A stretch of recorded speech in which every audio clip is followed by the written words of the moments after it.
नमस्कार, मनी गुरु की इस खास पेशकश में आप सभी का स्वागत है। मैं हूं स्वाति रायना। बाजार के उतार चढ़ाव के बीच कुछ नियम ऐसे हैं जिनको अगर आप अपने निवेश पैटर्न के लिए अपनाते हैं तो आप न सिर्फ इस वॉलेटिलिटी से अपने पोर्टफोलियो को बचा पाएंगे बल्कि अच्छा वेल्थ भी क्रिएट कर पाएंगे। आज बताएंगे क्या है निवेश का 943 का ये नियम, साथ ही स्टेप अप का नियम कैसे आपकी वेल्थ बढ़ा सकता है, और उसके साथ ही हम कुछ ऐसे फंड्स की भी बात करेंगे जिन्होंने लॉन्ग टर्म में दिया है आपको बनाकर अच्छा रिटर्न, बशर्ते आप निवेश में बने रहें। इसी पर चर्चा करने के लिए दो एक्सपर्ट्स हमारे साथ हैं। ऑप्टिमम मनी के एमडी पंकज मटपाल, फिनफिक्स की फाउंडर प्रबलीन बाजपेयी। पंकज जी और प्रबलीन दोनों का बहुत स्वागत करते हैं मनी गुरु के आज के इस खास कार्यक्रम में। वेल्थ क्रिएशन ये एक ऐसा टॉपिक है जिसको हर कोई बहुत दिलचस्पी से बढ़ चढ़कर देखता है। हर कोई चाहता है कि हम वेल्थ क्रिएट करें, लेकिन ये अलग अलग तरीकों से हर किसी के अलग अलग स्टाइल के मुताबिक डेफिनेटली पॉसिबल है, और हम तो कई दिनों से इस पर बातचीत कर भी रहे हैं। आज हम कुछ वेल्थ क्रिएशन के गोल्डन रूल बताने वाले हैं अपने दर्शकों को। पंकज जी, वेल्थ क्रिएशन के गोल्डन रूल क्या कहते हैं, कैसे बनती है ये वेल्थ? स्वाति जी नमस्कार, प्रबलीन जी नमस्कार। स्वाति जी देखिए, वेल्थ क्रिएट तभी होगी जब आप सही स्कीम में, सही एसेट में इन्वेस्ट करेंगे। ये तो बहुत सिंपल सी बात है कि अगर आप देखेंगे ट्रेडिशनल प्लान जहां पर रिटर्न ही बहुत कम मिलेंगे, जो इन्फ्लेशन को बीट नहीं कर पाएंगे, तो ऐसे में मुश्किल है कि आप वेल्थ क्रिएट कर पाएं। लेकिन उससे ज़्यादा इंपॉर्टेंट है कि आप डिसिप्लिन मेंटेन करें। देखिए, अभी निफ्टी 50 की हम बात करें तो 22,000 से नीचे निफ्टी 50 आया तो इन्वेस्टर्स बहुत डर गए, कई लोग पैसा निकालने लगे, और हमने देखा कि पिछले कुछ ही दिनों में जैसे ही एक फिर से तेजी आई और इन्वेस्टर्स फिर से दोबारा आने लगे। तो होता यह है कि हम देखते हैं कि जब मार्केट नीचे हो तब आप इन्वेस्ट कीजिए, इन्वेस्टेड रहिए लॉन्ग टर्म के लिए, एसेट एलोकेशन की स्ट्रेटेजी को फॉलो कीजिए। तो ये बहुत जरूरी है कि डिसिप्लिन के साथ लॉन्ग टर्म तक आप इन्वेस्टेड रहेंगे। और जो आप भी कह रही थी कि बहुत सारी स्कीम्स ऐसी हैं, बहुत सारी हैं, एग्जाम्पल्स हम देंगे, लेकिन जिन्होंने बहुत वेल्थ क्रिएट की लेकिन इन्वेस्टर्स पैसा नहीं बना पाए सिर्फ एक वजह से कि थोड़ा सा मार्केट ऊपर जाता है तो निकल जाते हैं, नीचे आता है तब निकल जाते हैं, और अपने गोल के साथ टिके नहीं रहते, तो उन गलतियों की वजह से वेल्थ नहीं बन पाती है। तो इसके लिए डिसिप्लिन के साथ लॉन्ग टर्म से के लिए इन्वेस्टेड रहिए, सही एसेट क्लास चुनिए ताकि आप वेल्थ क्रिएट कर पाएंगे। बिल्कुल। और इस पूरे वेल्थ क्रिएशन के इस सफर में शुरुआत थोड़ी धीमी हो सकती है। आप चाहते हैं आप करोड़पति बने, लेकिन शुरुआत अगर थोड़ी धीमी रहे, लेकिन उसके बाद जो आपका और करोड़ बनाने का या उसके बाद एक और करोड़ बनाने का जो सफर होता है वो अपने आप में बहुत छोटा होता चला जाता है। पर यही एक शर्त है इसमें कि आप अपने निवेश को बनाए रखें। ऐसे में प्रबलीन, मैं आपसे जानना चाहती हूं, जो हम वेल्थ क्रिएशन के कुछ नियमों की बात करते हैं और उसमें से एक नियम काफी शानदार माना जाता है, वो कहता है 943 का नियम। जरा बताइए ये वेल्थ क्रिएशन का 943 नियम काम कैसे करता है? जी। नमस्कार Swati and hello to Pankaj ji. अभी पंकज जी ने जैसे बताया, मेरे ख्याल से स्वाति, डिसिप्लिन और मार्केट्स में बने रहना लंबे टाइम के लिए वो एक्चुअली हमें बेनिफिट करता है, और वही हमारी कंपाउंडिंग जो है वो प्ले में आती है। और ये जो रूल है 943 का, ये उस कंपाउंडिंग के प्रिंसिपल के ऊपर ही बेस्ड है, क्योंकि जब हम वक्त देते हैं तो जो समय है वो हमारी इन्वेस्टमेंट्स में इतना मैजिकल रोल प्ले करता है जितना कई बार हम इमेजिन भी नहीं कर सकते। और इसका एक उदाहरण है, मान लीजिए आज आपने एक 50,000 की एसआईपी से शुरुआत किया है और हम 12% के जैसे मार्केट्स में रिटर्न्स लेके चलते हैं, ताकि अच्छे और बुरे दोनों समय में 12% का रिटर्न अगर हम लंबे समय की इन्वेस्टमेंट्स देखें तो आराम से निवेशकों को मिल जाते हैं।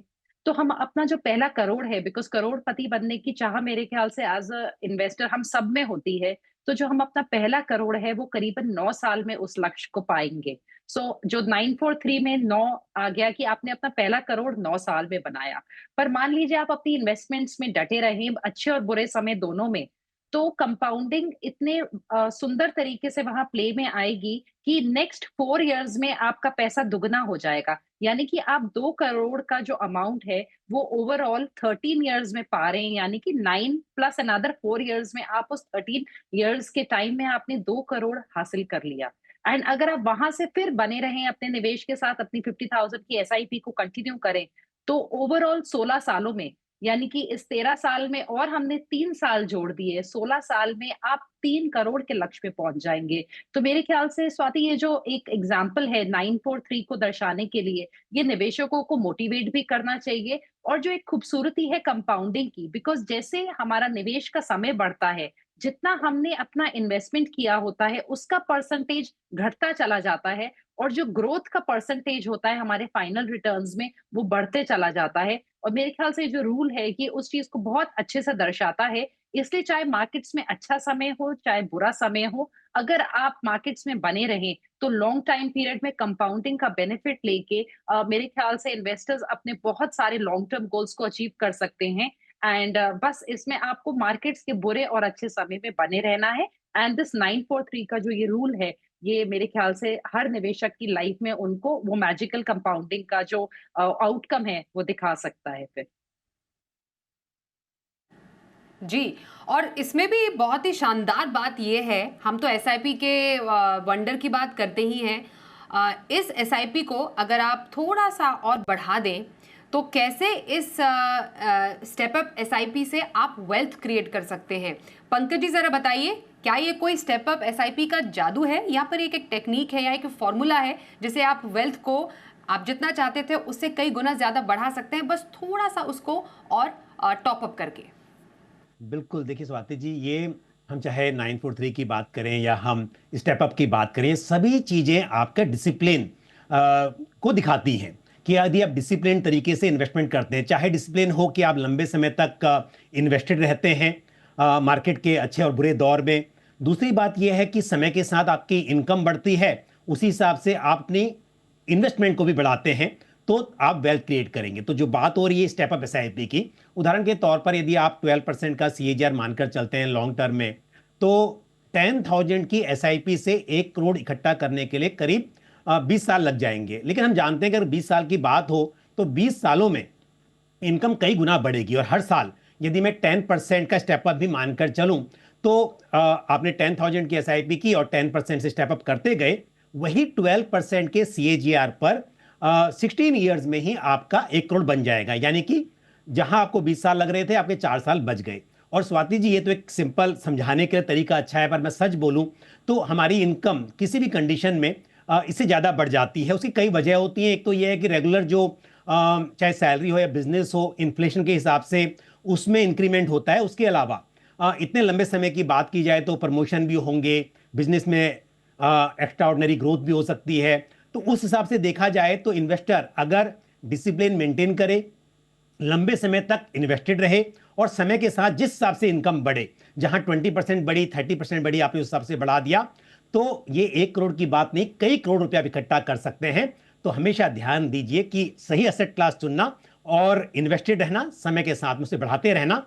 स्वाति जी, एक बात और कहूंगा, जब भी बात चल रही थी कि 943 की, अगर कोई इन्वेस्टर ना मतलब आगे इन्वेस्ट ना भी करे और शुरुआती दौर में ज्यादा करके और छोड़ देगा, तो भी ज्यादा पैसा बन जाएगा इसके कंपैरिजन में कि वो मतलब पहले इन्वेस्ट ना करे और लेट इन्वेस्टमेंट की शुरुआत करे। तो इसके लिए जितनी जल्दी हो सके छोटे अमाउंट से सही आप शुरुआत कीजिए और पैसा इकट्ठा कर लीजिए, उसके बाद से छोड़ भी देंगे तो कंपाउंड की वजह से वो बढ़ता रहेगा। जी, और इस पूरे वेल्थ क्रिएशन के सफर में प्रवीण, अब ये बताइए आप कि वेल्थ क्रिएशन के सफर में किन गलतियों से बचना चाहिए? जी। स्वाति जी, जैसे अभी पंकज जी और मेरे ख्याल से हम दोनों ने दोहराया है कि अल्टीमेटली आपको मार्केट्स के अच्छे और बुरे समय में दोनों में बने रहना है। तो कई बार जैसे अभी शुरू में पंकज जी ने बोला कि हम मार्केट्स के जो एक्सट्रीम्स होते हैं, बहुत अच्छा समय और बहुत बुरा समय, हम कई बार उसमें घबरा जाते हैं, हम सोचते हैं प्रॉफिट्स बुक कर लिए जाएँ। प्रॉफिट आप डेफिनिटली बुक कर लिए अगर आपके गोल्स करीब हैं। अदरवाइज़ मेरे ख्याल से मार्केट्स में बने रहना, यानी कि आप एक जो डिसिप्लिन के साथ अपने निवेश को कंटिन्यू रखें, वो एक बहुत इम्पोर्टेंट है।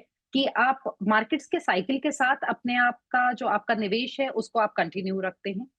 पेशेंस एक बहुत इंपॉर्टेंट चीज है। तो अगर हम कहीं पे हबड़ा-दबड़ी में निकल जाते हैं, हमें लगता है हमने 2 साल के लिए निवेश किया, हमारे रिटर्न्स नहीं बने और हमारा सॉर्ट ऑफ कॉन्फिडेंस अगर लूज़ हो जाता है मार्केट्स में, तो यहाँ पे मेरे ख्याल से एक इक्विटीज़ को हम अक्सर चाइनीज़ बैम्बू से कंपेयर करते हैं। उसकी स्टोरी याद रखनी चाहिए, जहाँ पे जब वो किसान बोते हैं चाइनीज़ बैम्बू को, तो उसकी फसल जो ज़मीन के ऊपर 4 साल तक नहीं दिखती है, वो जमीन के नीचे उग रहा होता है और 5वें साल में वो अचानक से बहुत लंबा शूट अप करते हैं। तो इक्विटीज भी कई बार उसी के जैसा होता है, हम अपनी एसआईपीज में निवेश करते रहते हैं। ऐसा हो सकता है कि 2 से 3 साल भी आपको रिटर्न्स ना दिखे या नेगेटिव रिटर्न्स दिखे, तो आप ज़रूर कंटिन्यूड रहिए इवन डाउन टर्न्स में। उसके अलावा जितना हो सके स्वाति, हमें अपने बिहेवियरल जो एक एस्पेक्ट है उस पे कंट्रोल रखना चाहिए। फ़ियर, ग्रीड इस टाइप की चीज़ों से थोड़ा बचना चाहिए। कभी भी समय उतना अच्छा और बुरा नहीं होता जितना हम मार्केट्स में कई बार नैरेटिव्स बन जाते हैं। आप देख रहे हैं पिछले 1 हफ्ते में एकदम से मार्केट्स ने कैसे रुख बदला है। तो मेरे ख्याल से थोड़ा-सा एक मॉडरेशन थिंकिंग के साथ आप हमेशा चलिए एंड अपनी इन्वेस्टमेंट्स को कंटिन्यू रखिए। पैनिक सेलिंग और ग्रीड दोनों से मेरे ख्याल से बचने की रिक्वायरमेंट है। सो अगर इन कुछ बेसिक रूल्स को हम फॉलो करें, अपने थोड़ा बिहेवियर को हम थोड़ा-सा संयम में अपने आप को रखें और डिसिप्लिन एट द कोर और अपना परसीवरेंस के साथ मेरे ख्याल से अगर हम अपनी इन्वेस्टमेंट्स में कंटिन्यूड रहें, तो हम शानदार रिटर्न्स देख सकते हैं over the long time period. जी, और अब ज़रूरी है समझना कि अगर आप अपने निवेश को बनाए रखते हैं रिस्पेक्टिव ऑफ द फैक्ट कि बाज़ार की कैसी चाल है, तो आपको आपका कोई एक पसंदीदा फंड्स कितने रिटर्न जनरेट करके दे सकता है, बशर्ते आप उसमें बने रहें लॉन्ग टर्म के लिए। तो मैं पंकज जी आपसे समझना चाहूँगी, ज़रा आप बताएं कि कैसे एक फंड में लॉन्गर टर्म में अच्छा वेल्थ क्रिएट करने की ताकत रहती है। देखिए स्वाति जी, बहुत सारी स्कीम्स हैं। अगर आप हिस्टोरिकली देखें तो ऐसी स्कीम जिन्होंने 10 साल से ज़्यादा का समय पूरा कर लिया है, क्योंकि हम जानते हैं कि लॉन्ग टर्म में अप्स एंड डाउन्स कई बार देखे जाते हैं। आज शायद ऐसा लग रहा होगा कि 2021 से अभी तक जिस तरह रैली हमने देखी थी, तो उसके बाद थोड़ा सा गिरावट जो देखी गई वो काफ़ी पेनफुल दिखाई दे रही थी। लेकिन अगर हम लॉन्ग टर्म की बात करें तो हमने कई बार, यानी कि अगर ईयर 2000 की आप बात करें, वो चाहे .com बबल हो या फिर उसके बाद में 2004 में मार्केट में मतलब बहुत तेज गिरावट आई, पर 4 से 7 तक बहुत तेजी भी देखी गई। उसके बाद में हमने देखा कि 2008 में गिरावट आई और 8 में जहां सेंसेक्स मतलब 21,000 से गिरकर 7,600 पे आया, उसके बाद में टाइम लगा उसको वापस आने के लिए।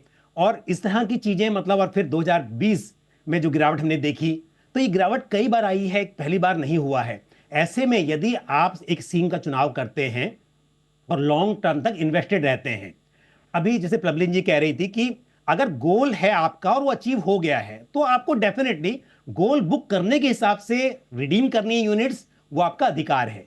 लेकिन आप घबरा कर निकल जाते हैं या फिर शॉर्ट टर्म में थोड़ा प्रॉफिट दिखाई देता है तो निकल जाते हैं, दोनों ही चीजें गलत हैं। यानी कि गोल पूरा नहीं हुआ, आपने देखा कि 10 रुपए का 12 रुपया हो गया और निकल गए, जबकि उसमें पॉसिबिलिटी थी कि 10 का वो 50-100 रुपए हो जाता।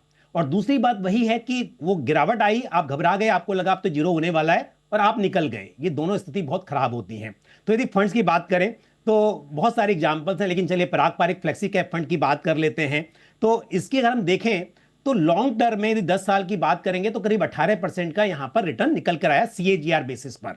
हम तो 12% की बात करते हैं हमेशा कि इक्विटी में आप लॉन्ग टर्म में 12% की उम्मीद रखिए, पर यहां पर 10 ईयर्स की बात करेंगे तो करीब 18% का रिटर्न निकल कर आया है। 5 साल में तो खैर 31% है, 3 साल की बात करें तो 18% का रिटर्न है। और यदि मैं लॉन्ग टर्म की बात करूं, देखिए 2013 में स्कीम लॉन्च हुई थी मई में, वहां से यदि बात करेंगे तो 19% का CAGR स्कीम ने दिया है। तो इसके लिए आप यदि लॉन्ग टर्म तक टिके रहते हैं, ऐसा नहीं कि स्कीम का, अगर आप पारंपरिक फ्लेक्सी कैप फंड की भी बात करें तो इसमें भी गिरावट देखी गई, लेकिन अगर लॉन्ग टर्म रहे, चाहे वो आपसे 13 से लेके 25 तक की बात हो या फिर वो 3, 5, 7, 10 साल किसी की भी बात हो, आपको रिटर्न्स यहां पर 20% के आसपास मिले हैं। तो ये जानना बहुत जरूरी है। इस तरह से बहुत सारी स्कीमें आप कहेंगे तो मैं एक एक करके कई एग्जाम्पल यहां पर दे सकता हूं स्वाति जी। बिल्कुल, आपने एक एग्जाम्पल दिया, हम और भी एग्जाम्पल्स लेंगे, क्योंकि समझना यही ज़रूरी है कि अगर आप 10 साल तक भी एक स्कीम में बने रहे हैं डिसिप्लिन्ड वे में, तो आपका लगभग 19 से 20% रिटर्न कहीं नहीं गया। बस आपको अपने इन्वेस्टमेंट को बनाए रखना है। ये तो हमने एक फ्लेक्सी कैप फंड की बात की, कुछ और फंड्स की बात करेंगे, कुछ passive funds, index fund, gold fund का भी हम यहाँ पर एग्जाम्पल देने वाले हैं और आपको समझाएंगे कि लॉन्ग टर्म में कैसे वेल्थ क्रिएट करने के लिए ये हो सकते हैं मददगार। प्रबलीन, मैं आपसे एक इंडेक्स की बात जानना चाहती हूँ। इंडेक्स फंड का अगर हम जिक्र करें, ये तो एक इंडेक्स को मिमिक करते हैं। एक लॉन्गर टर्म में एक पैसिव फंड स्ट्रैटेजी किस तरीके से एक वेल्थ क्रिएट करके दे सकती है अपने इन्वेस्टर को? जी, जी। अभी पंकज जी ने बहुत ही पॉपुलर स्कीम का एग्जांपल दिया है स्वाति, एंड अब मैं एक इंडेक्स फंड की बात करती हूँ, तो मिड कैप हम इंडेक्स उठा लेते हैं, जो निफ्टी का मिड कैप 150 इंडेक्स है। ये एक सिंपल स्ट्रैटेजी है जो हमारे देश की 101 से लेके 150 तक की जो सबसे 250 तक जो सबसे बड़ी सेकंड बिगेस्ट 150 कंपनीज हैं, उनका एक इंडेक्स कॉम्पोजिशन है। एंड यहाँ पे हम देखते हैं कि जो मैक्सिमम एलोकेशन एक कंपनी को है वो करीबन 2.5% तक जाता है। तो मिड कैप्स में एक पोटेंशियल रहता है ग्रोथ का, बिकॉज वो आज की थोड़ी सी तेज रफ्तार से चलने वाली कंपनीज हैं जो कल को चल के लार्ज कैप बन सकती हैं, बड़ी कंपनीज बन सकती हैं। अगर हम एक लंबे समय की बात करें, करीबन 10 साल, तो हमने देखा है कि जो मिड कैप इंडेक्स है उसने करीबन 20% का CAGR दिया है। SIP रिटर्न्स में अगर हम XIRR बोले तो अगेन अराउंड 20% का रहा है।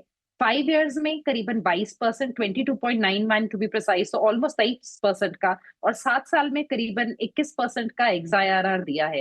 एंड ये ऐसे टाइम पे स्वाति हम रिटर्न्स देख रहे हैं जब ऑलरेडी हमने देखा है कि मिड कैप इंडेक्स में काफी गिरावट रही है। अगर अभी हम सितंबर 24 से फरवरी एंड तक, मार्च बिगनिंग तक ही देखें, तो करीबन 21% की फॉल है। और इस पूरे लंबे समय में जो ये 10 ईयर पीरियड है, इसमें जो मिड कैप इंडेक्स है वो 44% से लेके 21%, अब फिर से 21%, करीबन 18%, 14%, इस तरीके की बहुत फॉल्स देख चुका है डिफरेंट टाइम पीरियड्स में। और अगर हम सिर्फ पिछला 5 साल ही देखें, मार्च 2020 से लेके अभी मार्च 2025 तक, तो इसमें ही इस इंडेक्स ने बहुत बड़े फॉल्स देखे हैं। अभी का 21% का फॉल हमने अक्टूबर 21 से जून 22 में बहुत बड़ा फॉल देखा था, ऑलमोस्ट 22% का।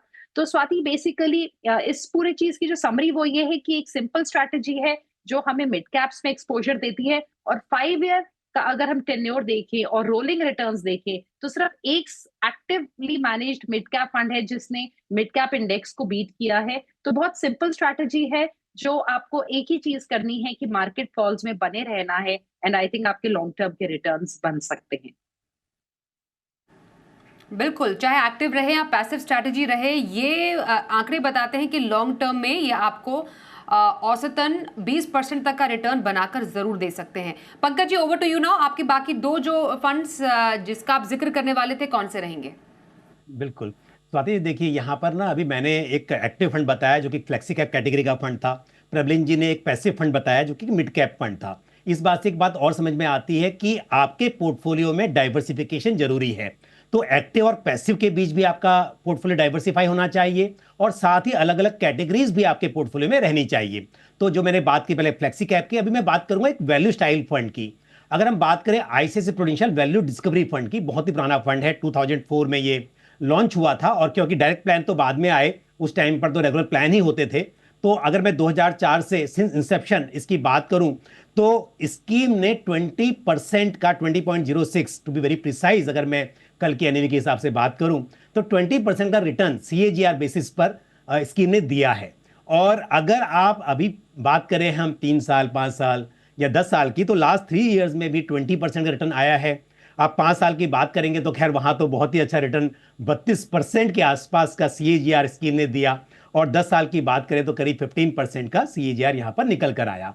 तो एक बात समझ में आती है कि अगर लॉन्ग टर्म इन्वेस्टेड रहेंगे तो कभी किसी पीरियड में हो सकता है कि रिटर्न आपके नेगेटिव भी हो, कभी हो सकता है कि 10, 12, 15% भी हो, लेकिन लॉन्ग टर्म में जो हिस्टोरिकली हम देख रहे हैं वो काफ़ी पॉजिटिव दिखाई देता है। उसके अलावा यदि बात करें मेरे asset large and mid cap fund की, एक ही फंड जिसमें लार्ज एंड मिड कैप और ग्रोथ स्टाइल फंड, यहां पर भी आप देखेंगे।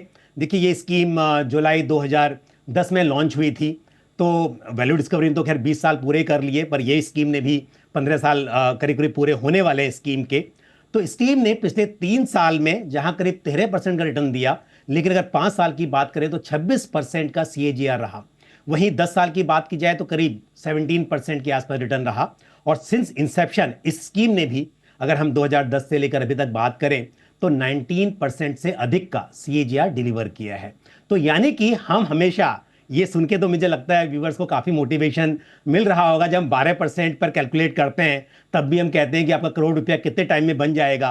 पर अगर आप इन्वेस्टेड रहें लॉन्ग टर्म में और ये 15-20% के CAGR पर कैलकुलेट करेंगे तो आप कितना करोड़ रुपया बना सकते हैं, वो यहाँ पर आप अंदाजा लगा सकते हैं।